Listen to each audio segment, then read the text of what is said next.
உலக தமிழ் மக்கள் அனைவருக்கும் வணக்கம். இங்கிலீஷ் பார்க்கலாம் சேனல் மூலிமா நீங்கள் எளிமையாக எப்படி இங்கிலீஷ் கற்றுக்கலாம் அண்ட் சிம்பிளான தமிழ் வாக்கியத்தை எப்படி இங்கிலீஷில் மாற்ற முடியும், இது மாதிரி நிறைய வீடியோஸ் உங்களுக்காக கொடுத்துட்ருக்கோம் ஃப்ரெண்ட்ஸ். குறிப்பாக இங்கிலீஷ் ஃப்ளூவன்சி வரலன்னு கவலைப்படுறீங்களா அண்ட் கிராமர் தெரியல அப்படின்னு யோசிச்சுட்ருக்கீங்களா? ஒட்டுமொத்த எல்லா கேள்விகளுக்கும் ஒரே சேனல், நம்மளுடைய சேனலில் சொல்யூஷன் இருக்குது. ரெகுலராக நம்மளுடைய சேனலை வாட்ச் பண்ணுங்கள். நீங்கள் கண்டிப்பாக இங்கிலீஷில் ஃப்ளூவன்சியாக பேசுவீங்க. ஸோ வீடியோக்குள்ளே போகலாமா? So let's move on to the video now.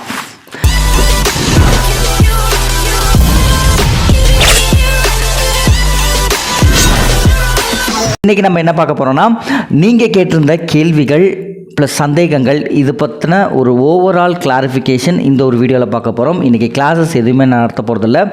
Simple present past future இந்த 3 வாக்கியங்கள்லையும் 3 காலங்கள்லையும் நம்ம பேசக்கூடிய ஆங்கிலத்தை கொஞ்சம் சரியாக பேசுகிறது எப்படி, தவறுகளை எப்படி குறைச்சிக்கணும் அப்படிங்கிற மெயின் கான்செப்ட் தான் இந்த ஒரு வீடியோவில் பார்க்க போகிறோம். ஓகே ஃப்ரெண்ட்ஸ், முதல்ல நீங்கள் கேட்ட கேள்வி, அதாவது டஸ் வச்சு நம்ம கொஷின் மேக் பண்ணுறதுக்கு என்ன சப்ஜெக்ட் பயன்படுத்தணும், அதாவது டஸ் நம்ம யூஸ் பண்ணுறோம் அதுக்கு என்ன சப்ஜெக்ட் போட்டால் கரெக்டாக இருக்கும் அப்படின்னு கேட்டிருந்தீங்க. ஒன்றும் இல்லை friends, rule number 4 simple present டென்ஸில், ரூல் நம்பர் 1 and 2 விடை வாக்கியத்துக்கும், ரூல் நம்பர் 3 and 4 கேள்வி வாக்கியத்துக்கும் உங்களுக்கு நடத்தியிருந்தேன் இல்லையா? அதில் நான் உங்களுக்கு டவுட் கிளாரிஃபை பண்ணுறேன். ரூல் நம்பர் 4ல் நம்ம டஸ் பயன்படுத்தும் போது என்ன சப்ஜெக்ட் பயன்படுத்துவோம்? ஹீ, ஷீ, இட் இல்லையா? ஸோ ஹீ, ஷீ, இட் வந்துச்சுன்னா நம்ம டஸ் வச்சு தான் கொஷின் கேட்கணும். இந்த ஒரு டவுட் நிறைய பேருக்கு இருக்கும். பர்டிகுலர் சப்ஸ்கிரைபர் இந்த கேள்வி கேட்ட அவங்களுக்கு மட்டும் இல்லாமல் நிறைய பேருக்கு டஸ் வச்சு கேள்வி கேட்க தெரியாது. அண்ட் டஸ் எங்கே நம்ம பயன்படுத்தணும், எந்த காலத்துக்கு பயன்படுத்தணும் அப்படிங்கிற ஒரு சந்தேகம் இருக்கும். அவங்களுக்காகவும் நான் அந்த ஒரு டவுட்டை கிளாரிஃபை பண்ணுறேன் ஃப்ரெண்ட்ஸ்.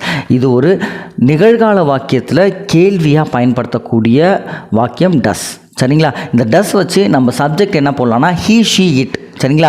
ஹீ அப்படின்னா அவன், ஷீ அப்படின்னா அவள், இட் அப்படிங்கன்னா அது, ஓகேங்களா? ஸோ ஹீ, ஷீ, இட் இதை பயன்படுத்தி தான் நம்ம இந்த டஸ்ஸை வச்சு கொஷின் கேட்க போகிறோம். இப்போ பாருங்கள், does he come to office today, அதாவது இன்றைக்கி நடக்க போகிற விஷயத்த, அதாவது இன்றைக்கி அவங்க ஆஃபீஸ் வந்தாங்களா இல்லையா அப்படின்னு நம்ம கேட்குறதுக்கு நான் டஸ் வச்சு கேள்வி கேட்குறேன். அவர் அப்படின்னு நான் கேட்கும்பொழுது நான் டஸ் யூஸ் பண்ணுறேன். அப்போ அவள் அப்படின்னு யூஸ் பண்ணும்போது டஸ் யூஸ் பண்ணக்கூடாது அருண் அப்படின்னு கேட்டிங்கன்னா கண்டிப்பாக யூஸ் பண்ணணும். ஹீ டஸ் யூஸ் பண்ணும், ஷீ டஸ் யூஸ் பண்ணும், இட்னா என்ன தமிழில் அது, ஓகேங்களா? ஸோ இது 3த்துக்கும் நம்ம டஸ் யூஸ் பண்ணணும் ஃப்ரெண்ட்ஸ். இப்போ நான் உங்களுக்கு அந்த உதாரணம் சொன்னேன்னா அதுக்கு பதில் என்ன அருண்? ஓகே, டஸ் வச்சு நீ கேள்வி கேட்குற, பதிலும் சொல்லிட அப்படின்னு கேட்டிங்கன்னா, அவர் அலுவலகத்துக்கு வந்தாரா அப்படின்னு நான் கேள்வி கேட்குறேன். அவர் வந்தார்னா எஸ்ன்னு சொல்லுவீங்க, வரல அப்படின்னா நோன்னு சொல்லுவீங்க. ரெண்டுத்துக்கும் நான் பதில் சொல்கிறேன் பாருங்களேன். S he comes to office, S he comes to office.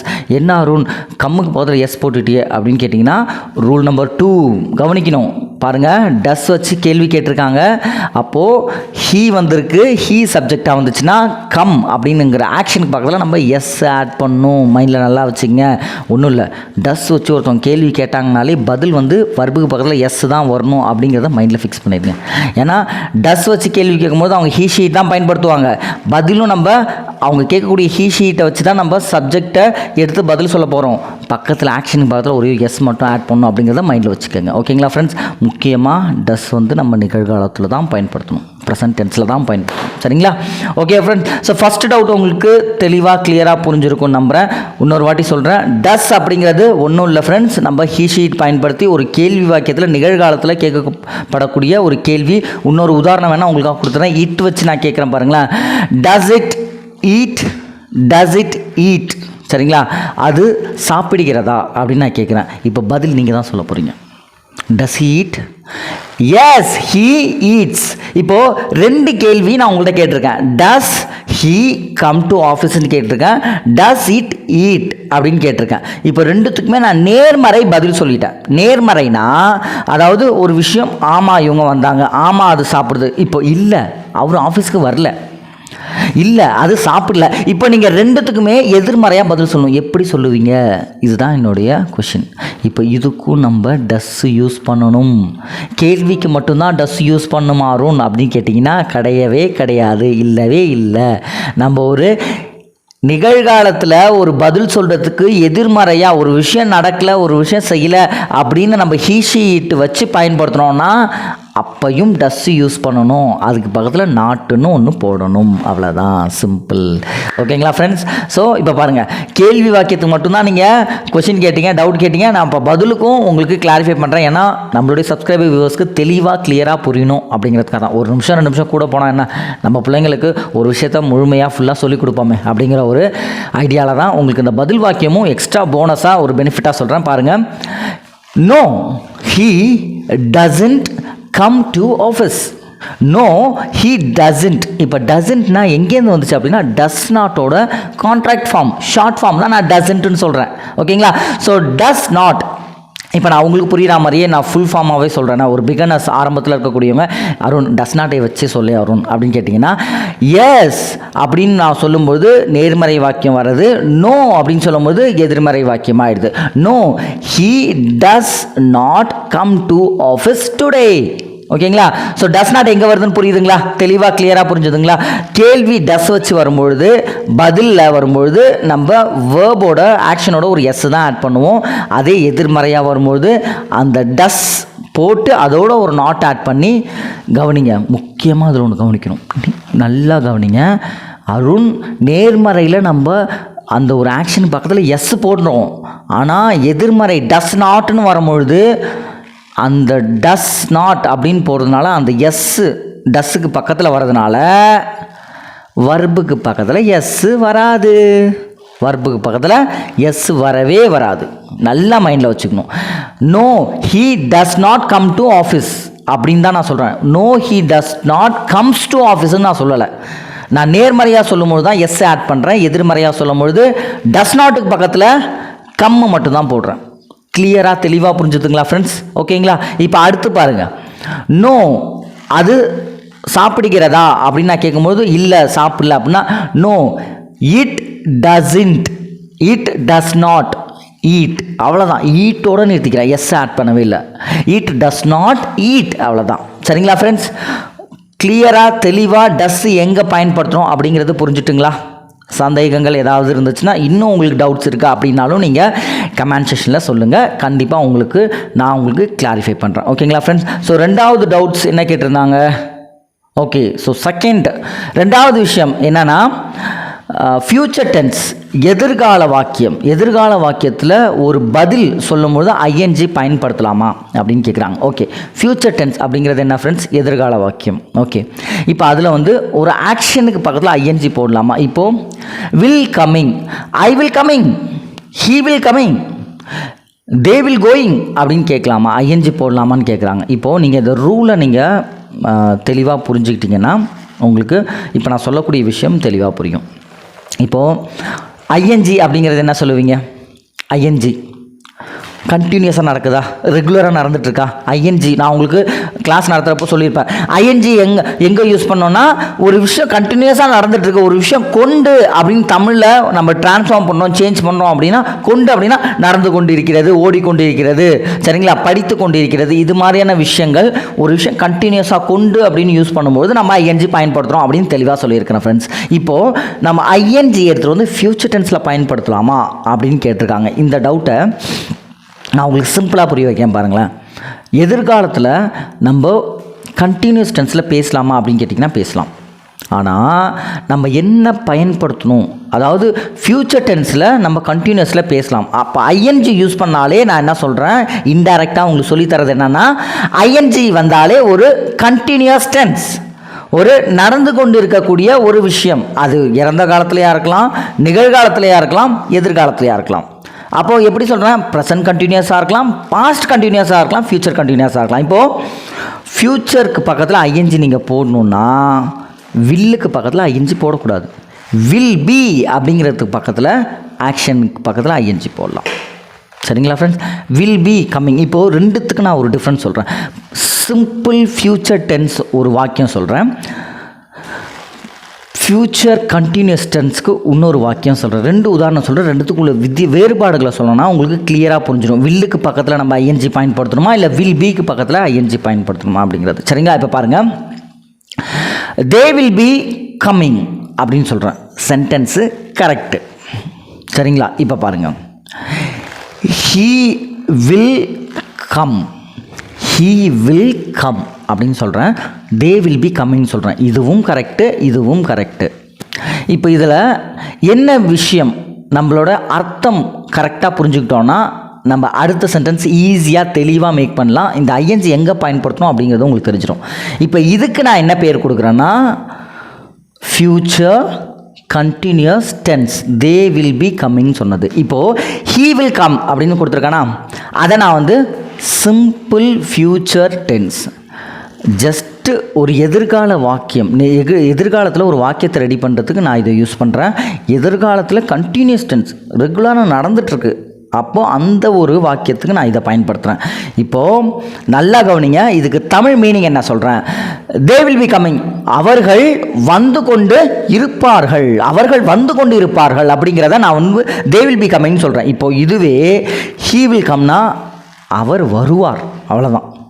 அவர் வந்து கொண்டு இருப்பார், அவர் வருவார். இப்போ அவர்கள் வந்து கொண்டு இருப்பார்கள், அவர் வருவார். இந்த ரெண்டுத்துக்கும் மீனிங் புரியுதுங்களா, அர்த்தம் புரியுதா?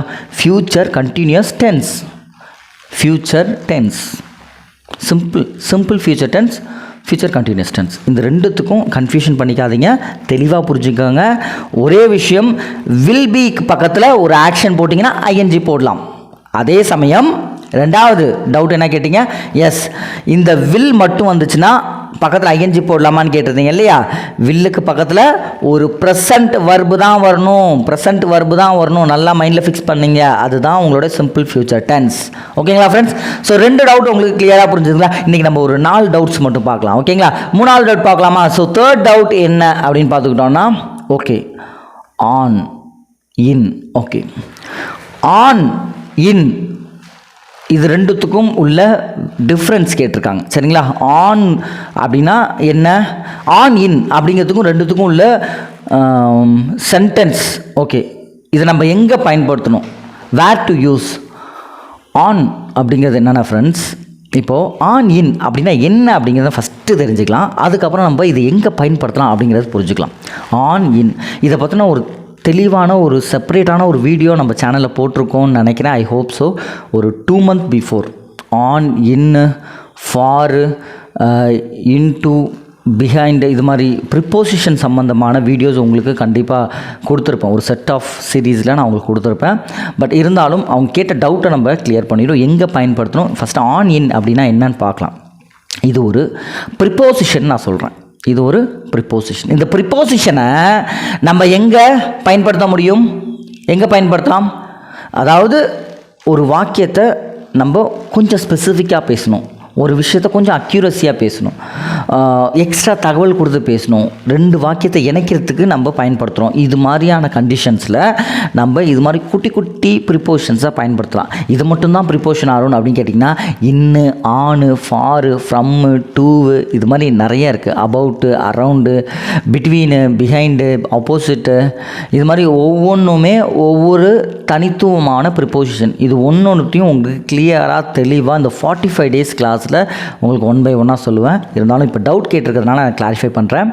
ஆன் அப்படின்னா மேலே ஃப்ரெண்ட்ஸ், அதே சமயம் இன் அப்படிங்கிறதுனா உள்ளே அப்படிங்கிற ஒரு மீனிங். சரிங்களா? இந்த ஆன் இன் எங்கே நம்ம பொதுவாக பயன்படுத்துவோம் அப்படின்னு பார்த்துக்கிட்டோம்னா, ஒரு விஷயம் டாப்பில் இருக்குது, my book is on the table, on the table. சரிங்களா? ஸோ ஆன் அதற்கு மேலே இருக்குது அப்படின்னா நீங்கள் ஆன் அப்படிங்கிற ஒரு விஷயம் பயன்படுத்தலாம். இன் அப்படின்னா ஒரு விஷயம் உள்ள. சரிங்களா? The childrens are playing in the garden, the childrens are playing in the garden. இன்னா அந்த கார்டனுக்குள்ளே, கார்டனுக்குள்ளே அப்படின்னு நம்ம உள்ளே அப்படின்னு ஒரு விஷயம் நீங்கள் கன்வே பண்ணுறீங்க அப்படின்னா இன் தாராளமாக பயன்படுத்தலாம். இதுவே ஒரு விஷயம் மேலே, டாப் மோஸ்ட் மேலே ஒரு விஷயம் இருக்குது அப்படின்னா அந்த இடத்துல நம்ம ஆன் பயன்படுத்தலாம். சிம்பிள் ஃப்ரெண்ட்ஸ், ஆன்னா மேலே, இன்னா உள்ளே. புரியுதுங்களா? ப்ரிப்போஷன் சீரீஸ் உங்களுக்காக நான் 45 days நடத்தும் பொழுது இந்த டவுட்ஸ் உங்களுக்கு சுத்தமாக வராது. You are very clear about your preposition. ஓகேங்களா ஃப்ரெண்ட்ஸ்? ஸோ லாஸ்ட்டு இன்றைக்கி டவுட் செஷன் நிறைய இருக்குது ஃப்ரெண்ட்ஸ், நிறைய கேட்டிருக்காங்க கேள்விகள். இருந்தாலும் நான் ஒவ்வொரு வீடியோவுக்கும் ஒரு 4 டவுட்ஸ் உங்களுக்கு கிளாரிஃபை பண்ணுறேன். நீங்கள் கேட்ட டவுட்டுகளையும் நான் 1 by 1 ஸ்டெப் பை ஸ்டெப்பாக சொல்கிறேன். இதெல்லாம் ஆரம்பத்தில் கேட்ட கேள்விகள். நம்மளோட 45 days ஸ்போக்கன் இங்கிலீஷ் கிளாஸ் அந்த சீரீஸ் போயிட்டே இருக்கும்போது இந்த ஒரு டவுட் செஷன் நான் உங்களுக்கு கிளாரிஃபை பண்ணுறேன். ஏன்னா இது என்னுடைய கடமை. ஸோ அந்த ஒரு கடமையிலேருந்து நான் விலகிடக்கூடாது, இல்லை மீறிடக்கூடாது. அதனால் உங்களுக்கு நான் டவுட்ஸ் கிளாரிஃபை பண்ணுறது என்னுடைய it's my pleasure. So last doubt நம்ம பார்த்துடலாமா? உங்களோட டவுட்ஸ் வரலன்னு ஒன்றும் கவலைப்படாதீங்க. கண்டிப்பாக நீங்கள் கேட்கக்கூடிய டவுட்டையும் நோட் பண்ணிவிட்டு உங்களுக்கு நான் கிளாரிஃபை பண்ணேன். So last doubt friends. Okay did not எங்கே okay where to use did not, எங்கே பயன்படுத்துவது, டிட் நாட்டை எங்கே யூஸ் பண்ணணும்? அதாவது இப்போ நம்ம டூ நாட்டு, இப்போ டஸ் நாட், இப்போ ரீசெண்டாக ஃபஸ்ட்டு கேள்வியில் என்ன பார்த்தோம்? ஃபஸ்ட்டு கேள்வியில் நம்ம டஸ் நாட் பார்த்தோமா? அதாவது ஒரு பதில் வாக்கியத்தில் எதிர்மறையாக நம்ம நிகழ்காலத்தில் பேசணும் அப்படின்னா டஸ் நாட் யூஸ் பண்ணிங்க. அப்போ இந்த டிட் நாட் எங்கே பயன்படுத்தணும்? டிட்டு வந்தாலே நான் உங்கள்கிட்ட ஒன்று சொல்லியிருக்கேன், ஒரு க்ளூ ஒன்று கொடுத்துருக்கேன். டிட் வந்தாலே அது ஒரு பாஸ்ட் டென்ஸ், சிம்பிள் பாஸ்ட் டென்ஸில் நம்ம டிட் வச்சு தாராளமாக ஒரு கேள்வி கேட்க முடியும். ஓகேங்களா? எப்படி நம்ம டஸ் வச்சு ஒரு ப்ரெசன்ட் டென்ஸில் கேட்குறோமோ அதே மாதிரி டிட்டை வச்சு நம்ம பாஸ்ட் டென்ஸில் ஒரு கேள்வி கேட்க முடியும். அதுதான் சரியும் கூட. ஹீ கேம், அவர் வந்துட்டார். ஹீ கேம் எஸ்டர்டே, நேற்று அவர் வந்தார். இப்போ பதிலை நான் சொல்லிவிட்டு அதுக்கப்புறம் டிட் நாட்டுக்கு போகிறேன். அப்போ உங்களுக்கு தெளிவாக கிளியராக புரியும். ஓகே, இப்போது அவர் நேற்று வந்தார். He came yesterday. இதுக்கு கேள்வி என்ன கேட்பீங்க? முதல்ல கொஷின் என்ன கேட்பீங்க? டிட் ஹீ கம் எஸ்டர்டே, அவர் நேற்று வந்தாரா அப்படின்னு கேட்டால் தான் ஹீ கேம் எஸ்டர்டே, நேற்று அவர் வந்தார். இப்போ டிட்டு எப்படி நீங்கள் டிட்டை யூஸ் பண்ணி நல்லா கவனிக்கணும். இந்த டிட்டை யூஸ் பண்ணி எப்படி நம்ம ஒரு வேர்ப், ஒரு ப்ரெசன்ட் வேர்ப் போடுறோமோ, டிட் ஹீ கம் எஸ்டர்டேன்னு தான் கேட்குறோம். ஆனால் பதில் வந்து எஸ் ஹீ கேம் எஸ்டர்டே அப்படின்னு சொல்கிறோம். இப்போ இதை நான் எதிர்மறையாக கொண்டு போகிறேன். இப்போ டிட் நாட் இங்கே தான் வரும் பாருங்களேன். இப்போ எதிர்மறையாக நான் கொண்டு போகிறேன் அப்படின்னா அப்படியே சேஞ்ச் ஆகும், அப்படியே ட்ரான்ஸ்ஃபார்ம் ஆகும். எப்படி நீங்கள் கேள்வி வாக்கியத்தில் டிட்டு பயன்படுத்துனீங்களோ அதுக்கு பக்கத்தில் ஒரு ப்ரெசன்ட் வேர்ப் யூஸ் பண்ணீங்களோ அதே தான். என்னன்னா இந்த டிட்டுக்கு பக்கத்தில் ஒரு நாட்டு தான் ஆட் பண்ண போகிறீங்க, டிட் நாட்டு தான் ஆட் பண்ண போகிறீங்க. ஓகேங்களா? எஸ் ஹீ கேம் எஸ்டர்டே அப்படிங்கிற ஒரு நேர்மறை பதில் வாக்கியத்தை எதிர்மறை வாக்கியமாக மாற்ற போகிறீங்க. மாற்றலாமா? No, he did not come yesterday. அந்த கேம் வந்து கம்மாக மாறிச்சு. ஏன்? நம்ம டிட்டு பயன்படுத்தினால. எங்கெல்லாம் நம்ம பாஸ்ட் டென்ஸில் டிட்டு வருதோ அந்த டிட்டுக்கு பக்கத்தில் ஒரு ப்ரெசன்ட் வர்பு தான் வரும். நல்லா மைண்டில் வச்சுங்க. ஸோ டிட் நாட் எங்கே பயன்படுத்தணும் அப்படின்னு கேட்டிருக்கீங்க. ப்ரெசன்ட் வர்பு வரும்போது அதுக்கு முன்னாடி நம்ம டிட் நாட் பயன்படுத்தணும். அண்ட் முக்கியமாக டிட் நாட் அப்படிங்கிறது இறந்த கால வாக்கியத்தில் எதிர்மறை ஒரு விஷயம் நடக்கலை, ஒரு விஷயம் செய்யலை, ஒரு விஷயம் அவர் வரல. ஸோ இது மாதிரியான எதிர்மறையாக விஷயம் நீங்கள் கன்வே பண்ணுறத டிட் நாட் பயன்படுத்தி சொல்லலாம். இன்னொரு உதாரணம் சொன்னால் உங்களுக்கு தெளிவாக கிளியராக புரிஞ்சிடும் பாருங்களேன். இப்போது did you go to college last week, did you go to college last week, போன வாரம் நீங்கள் கல்லூரிக்கு சென்றீர்களா அப்படிங்கிறத பாஸ்ட் டென்ஸை நான் கேட்குறேன். இப்போ டிட்டு வந்து நான் வந்து கேட்டு டிட் யூ கோ, நான் எந்த வித வேர்பை வந்து பாஸ்ட் டென்ஸாக நான் எடுத்துகிட்டு போகல. ஏன்னா கேள்வி டிட்டில் வருது, அதனால் நான் ப்ரெசன்ட் வேர்பு கேட்குறேன். அப்போ நான் பதில் சொல்கிறேன் பாருங்களேன். இப்போது நேர்மறையாக சொல்லிவிட்டு அதுக்கப்புறம் டிட் நாட்டு வரேன். அப்போ தான் உங்களுக்கு தெளிவாக புரியும். இப்போ நான் காலேஜ் போன வாரம் தானே நான் காலேஜ் போனேன்ப்பா. எஸ் ஐ வெண்ட், கோவோட past went. Yes I went to college yesterday. புரியுதுங்களா? இது தெளிவாக புரியுதா? நேர்மறை புரியுதா? இப்போ எதிர்மறைக்கு வரேன். கோவை எப்படி நான் சேஞ்ச் பண்ணி பாஸ்ட் வேர்பை வெண்ட்டாக மாற்றணும். இப்போ எந்த வித சேஞ்சும் பண்ணாமல் அந்த கேள்வியில் இருக்க அதே கோவை நான் இங்கே கொண்டு வரேன். ஏன் கொண்டு வரேன்? டிட்டை பயன்படுத்த போகிறேன். டிட்டு வந்ததுனாலே என்ன வரணும்? ப்ரெசன்ட் வேர்ப் தான் வரணும், பாஸ்ட் வேர்ப் வராது. என்ன தான் அது பாஸ்ட் டென்ஸாக இருந்தாலும். அதனால தான் உங்களுக்கு இந்த டிட் நாட்டில் கன்ஃபியூஷன் வருது. கன்ஃபியூஷனை கிளியர் பண்ணிக்கோங்க. So yes I went to college last week அப்படிங்கிறத நான் எதிர்மறையாக இப்போ நான் சொல்கிறேன் பாருங்கள், நல்லா கவனிங்க. No, I did not go to college last week, போன வாரம் நான் காலேஜ் போகலை அப்படிங்கிறத டிட் நாட் பயன்படுத்தி பேசிட்டேன், ப்ரெசன்ட் வேர்ப் யூஸ் பண்ணி. சரிங்களா ஃப்ரெண்ட்ஸ்? ஸோ இந்த ஒரு டவுட் கிளாரிஃபிகேஷனும் உங்களுக்கு தெளிவாக புரிஞ்சிருக்கும்னு நம்புகிறேன். ஸோ டிட் நாட் எங்கே பயன்படுத்தணும், ஏன் ப்ரெசன்ட் வேர்ப் பயன்படுத்தணும் அப்படிங்கிற ஒரு கிளாரிஃபிகேஷனும் புரிஞ்சிருக்கும். அண்ட் மோர் ஓவர் நீங்கள் கேட்ட டஸ் எங்கே கேள்வி கேட்கணும், எந்த காலத்தில் கேள்வி கேட்கணும் அப்படிங்கிறதையும் நான் சொல்லியிருப்பேன். ப்ரிப்போசிஷனும் உங்களுக்கு தெளிவாக இந்த இன் ஆன் அப்படிங்கிறத எங்கே பயன்படுத்தணும், வில்லுக்கு பக்கத்தில் ஐஎன்ஜி போடலாமா வேணாமா, இந்த 4 டவுட்ஸும் புரிஞ்சுதா? ஸோ நீங்கள் கேட்ட கேள்விகளை இந்த ஒரு செஷனில் கிளாரிஃபை பண்ணிட்டேன். நீங்கள் கேட்டது மட்டும் இல்லாமல் இந்த ஒரு கேள்வி, இந்த ஒரு டிஸ்கஷன் மற்ற எல்லாருக்குமே யூஸ்ஃபுல்லாக இருக்கும்னு நம்புகிறேன் இல்லையா? இது ஜென்ரலான ஒரு கொஷின்ஸ் தான். இது மாதிரி ஜென்ரலாக நீங்கள் கேட்கக்கூடிய கேள்விகளை நோட் பண்ணி அடுத்த டவுட் செஷனில் உங்களை வந்து பார்க்குறேன். அது வரைக்கும் bye from Arun, take care and signing off.